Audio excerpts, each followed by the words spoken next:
उष्म्याच्या विरोधात साताऱ्यात महिलांचा एल्गार। एक व्यक्ती एक झाड असा संकल्प करत जागतिक महिला दिन जमलेल्या महिलांनी आई मंगळाई देवीच्या साक्षीने वाढत्या उष्म्याच्या विरोधात एल्गार पुकारला। हरित सातारा ग्रुपच्या वतीने अजिंक्यताऱ्याच्या मंगळाई टेकडीवर गेल्या 2 वर्षांपासून वृक्षारोपण, संरक्षण व संवर्धनाचा उपक्रम राबवला जातो।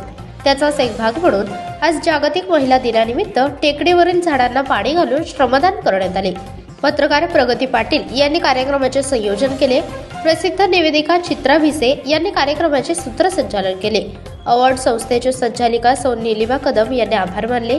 यावेळी भाजपच्या रेणुताई येळगावकर, माजी नगरसेविका सुवर्णताई पाटील, माजी जिल्हा परिषद सदस्य अर्चना देशमुख, डॉक्टर दीपांजली पवार, शाहूपुरीच्या माजी ग्रामपंचायत सदस्य शोभा केंडे, सौ मंगल घाडगे, स्वाती चव्हाण, प्रशाली विसापुरे, हरित सातारचे कन्हैयालाल राजपुरोहित, दिलीप भोसडे, भालचंद्र गोताड, दत्तात्रय चाळके, निलेश कुमठेकर, अंकुश मांडवकर, विकास बहुलेकर, निखिल घोरपडे, अमोल कोडक, प्रकाश खटावकर, किरण कदम, जगदीश कोष्टी, महेंद्र बाचल, राजेश पुराणिक, साईराज पवार, संभाजी पवार, उमेश खंडूजोडे, विनिता गोखले, सुधीर विसापुरे, संजय झेपले आदी सहभागी झाले होते।